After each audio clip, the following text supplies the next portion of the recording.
دن چگنی رات دگنی ترقی کرے گا. شہباز شریف جو ہے اس ملک کو کہاں سے کہاں لے جائیں گے. جو 15 مہینے میں وہ لے کے گئے ہیں نا, یہ اگر یہ آپ دیکھیں.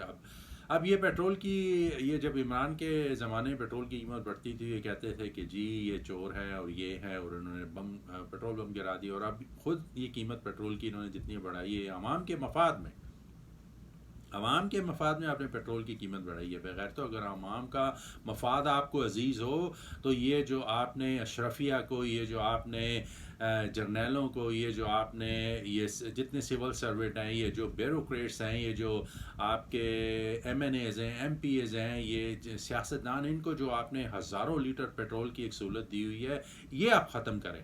ان کو جو آپ نے 2200 سی سی کی گاڑیاں دی ہوئی ہیں, اور منتھلی ان کا کتنا کوٹا ان کا پیٹرول کا, ڈیزل کا, اور ان کی سہولیات ہیں, یہ آپ ختم کریں.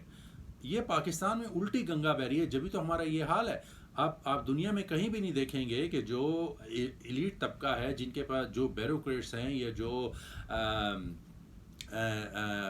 ویل آف جو لوگ ہیں, یا بیوروکریٹس ہوئے, یا پولیٹیشین ہوئے, یا جرنیل ہوئے, ان کو ان کو کوئی پیٹرول, ان کو کوئی گاڑیاں, ان کو کوئی ڈرائیور, ان کو کوئی لمبے چوڑے سٹاف جو ہے وہ ان کو نہیں, وہ خود اس چیز کو افورڈ کرتے ہیں. اور ہمارے یہاں الٹی گنگا بہ رہی ہے. جن کو ہم نے غریب عوام کو, یا جو مڈل کلاس ہے, ان کو ہم نے جو سہولیات دینی ہے, وہ یہ جو امیر طبقہ ہے, اشرافیہ ہے, ان کو آپ نے ساری سہولتیں دی ہوئی ہیں. اور غریب عوام کے اوپر آپ جو ہے وہ ٹیکسز کا بوجھ ڈالتے جا رہے ہیں, اور پیٹرول بڑھاتے جا رہے ہیں, بجلی بڑھاتے جا رہے ہیں. اب مجھے بتائیں نا, ایک عام آدمی, ایک عام نوکری کرنے والا, جس کے 2 بچے ہوں, کرائے کا مکان ہو, وہ بجلی کا بل کیسے افورڈ کرے گا؟ میرے ایک جاننے والے ہیں, ان کا 2 کمرے کا فلیٹ ہے, ان کا 50,000 روپے بجلی کا بل آتا ہے. تو آپ اندازہ لگائیں. تو اگر آپ پاکستان کے اتنے خیر خواہ ہیں, تو آپ یہ ساری مراد جو ہے, یہ آپ نے یہ ختم کریں.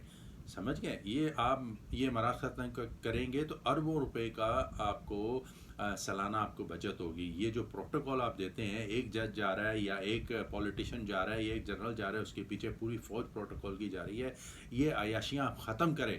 جب تک یہ ختم نہیں کریں گے, آپ کی کوئی ملک میں عزت نہیں کرے گا. آپ کا ملک ایسے ہی آپ مانگتے رہیں گے. آپ ساری دنیا کے سامنے اسی طرح ہاتھ پھیلاتے رہیں گے, اور اسی طرح لوگ آپ کو, پہلے تو آپ کو لوگ آرام سے خیرات دیتے تھے, اب تو لوگ انہوں نے ناک رگڑوا کر آپ کو خیرات دی ہے. اور اس کے بعد آپ کو اس طرح سے بھی خیرات نہیں ملنے کی, کیونکہ اس سے آپ کی پوری دنیا میں کوئی, اس وقت جو پاکستان میں حالات ہیں وہ پوری دنیا دیکھ رہی ہے. جو قانون کی دھجیاں اڑائی جا رہی ہیں, جو آپ نے آئین کو تہس نہس کر دیا ہے, آپ نے آئین اور یہ تو خیر ہمیں سب کو پتا تھا کہ جی جناب پاکستان میں یہ قانون نہیں ہے, آئین نہیں ہے, لیکن اب پوری دنیا نے دیکھ لیا. اور جس طرح سے آپ خواتین, بچوں, ان کو اٹھا کے لے کے جا رہے ہیں, آپ لوگوں کے گھروں میں گھس جاتے ہیں, اور آپ اس کو آپ قانونی شکل دے رہے ہیں. لعنت ہو آپ لوگوں کے اوپر. آپ اتنے جھوٹے اور مکار لوگ ہیں کہ آپ کی دنیا میں کوئی عزت نہیں کرے گا. اور دیکھ لیں آپ, ٹھیک ہے لوگوں کے پاس, اب جن لوگوں کے پاس آج سے اگر آپ 25-30 سال 40 سال پرانا پاکستان دیکھ لیں تو بہت اچھا تھا. حالانکہ اتنا پیسہ نہیں تھا پاکستان, لیکن پاکستان کا پھر بھی ایک نام تھا پوری دنیا میں. پاکستان کے پاسپورٹ کی تھوڑی عزت تھی, یا پاکستان میں لوگ سکون سے تھے, ایک دوسرے کی عزت کرتے تھے, رکھ رکھاؤ تھا, وہ بالکل ختم ہو گیا ہے. ابھی میرے جاننے والے کل ان سے میری ملاقات ہوئی, انہوں نے کہا جی پاکستان کا حال یہ ہو گیا کہ پاکستان میں ہر شخص کا جو ہاتھ ہے وہ دوسرے کی جیب میں ہے. تو بالکل یہ انہوں نے صحیح تصویر کھینچی ہے. تو بہرحال یہ پاکستانی عوام کے ہاتھ میں ہے. پاکستانی عوام اگر ابھی نہیں اٹھے گی, اپنے گھروں میں بیٹھی رہے گی, تو آپ اسی طرح, پھر اس کا مطلب ہے آپ کو یہ غلامی قبول ہے, اور یہ اسی میں آپ خوش ہیں. نہیں تو یہ جو بوٹوں والے اور یہ ٹوپی والے ہیں جو پنڈی میں بیٹھے ہوئے ہیں, یہ 75 سال سے آپ کو غلام بنا رکھے, اور اگلے 175 سال آپ ان کے غلام ہی رہیں گے. اور یہ نواز شریف ہو, یا زرداری ہو, یا عمران ہو, یا کوئی بھی ہو, یہ ان کو صرف یہ سامنے رکھتے ہیں, پیچھے ان کی ڈوریں ان کے ہاتھ میں ہوتی ہیں, اور جو وہ چاہتے ہیں وہی ہوتا ہے. اور ان کے لیے بھی ایسا ہی ان کو بندہ چاہیے جو خود بھی کھائے ان کو بھی کھانے دے.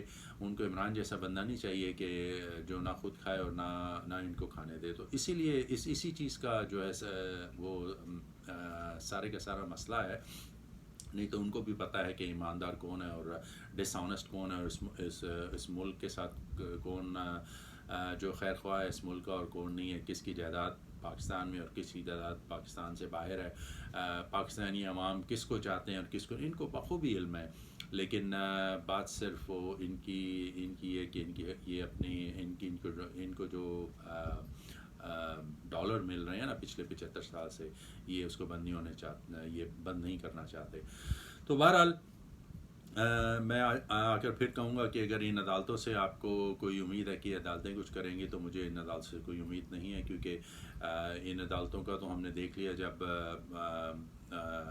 سپریم کورٹ نے آرڈر کیا کہ آپ جی الیکشن کروائیں پنجاب اور KPK میں، تو الیکشن ہو گئے تو نہیں ہوئے. تو جب سپریم کورٹ کے آرڈرس کو کوئی نہیں مان رہا تو مجھے سمجھ نہیں آتی ہمارے چیف جسٹس صاحب ان کو اپنی بے عزتی کروانے کا اتنا شوق کیوں ہے. یہ اس وقت یہ آرڈر کرتے کہ ساری عدالتیں بند کر دو. جب عدالتوں کے آپ نے حکم نہیں ماننا تو ہمیں ہمارا بیٹھنے کا اور اربوں روپے سالانہ اس پہ خرچ کرنے کا فائدہ کیا. تو یہ اسی وقت عدالتیں بند کر دیتے تو کرنا تو ان کو یہ چاہیے تھا. تو باقی یہ ہے کہ اگر آپ سمجھیں گے کہ یہ جو پنڈی میں بیٹھنے والے ہیں یہ ان کو خود ہی کوئی جو ہے وہ اللہ ان کو ہدایت دے گا یا ان کو کوئی سمجھ آئے گی اور یہ پاکستانی عوام کے لیے کوئی صحیح جو ہے فیصلہ کریں گے، تو یہ امپاسبل. پھر میں کہتا ہوں کہ جب تک اللہ تعالیٰ نے بھی کہا کہ جو قوم اپنی حالت خود نہیں بدلنا چاہتی میں اس کی حالت نہیں بدلتا. تو اگر آپ کو اپنی حالت بدلنی ہے تو آپ کو نکلنا ہوگا، آپ کو سڑکوں پہ آنا ہوگا، پرامن احتجاج کرنا ہوگا. آج اگر پاکستان کی عوام، میں کہتا ہوں 24 کروڑ عوام میں سے اگر 3 کروڑ عوام بھی سڑکوں پہ آ جائے، پرامن احتجاج کرے، تو ان کو پتہ چلے گا یہ الیکشن بھی کروائیں گے، یہ آپ کو آپ کا رائٹ بھی دیں گے، جو آپ کا رائٹ ہے کہ آپ اپنے منتخب نمائندے خود چنیں اور یہ فیئر الیکشن. کیونکہ یہ ابھی انہوں نے الیکشن اگر ہو بھی گئے وقت پہ یا وقت کے بعد، that's not the point is that کہ یہ جتنا کوشش کریں گے اس الیکشن کو رگ کریں. کیونکہ یہ پنڈی والے کبھی یہ نہیں چاہتے کہ کسی کی اسٹرانگ گورنمنٹ آئے اور وہ ان کے خلاف جائے. وہ یہی چاہتے ہیں کہ چوچو کا مربع ہے، کسی کے پاس ایبسولوٹ میجورٹی نہ ہو اور یہ آپس میں ایک دوسرے سے لڑتے رہے اور ہمارا کام چلتا رہے اور اسی طرح یہ پاکستان چلتا رہے. اسی طرح ہماری ہم اس 24 کروڑ عوام کے اوپر مسلط رہے. باقی پاکستانی آپ کے سامنے ہے سب کچھ. ابھی پاکستان کا مستقبل آپ کے ہاتھ میں ہے، عمران کے ہاتھ میں نہیں، آپ لوگوں کے ہاتھ میں ہے. آپ لوگ گھروں میں بیٹھے تو گھروں میں بیٹھے رہیں تو اسی طرح چلتا رہے گا. اور اگر آپ نے واقعی پاکستان کی تقدیر بدلنی ہے تو آپ کو گھروں سے نکلنا پڑے گا. اور اگر آپ کو اپنی عزت دنیا میں چاہیے تو آپ کو نکلنا پڑے گا. پاکستان زندہ باد.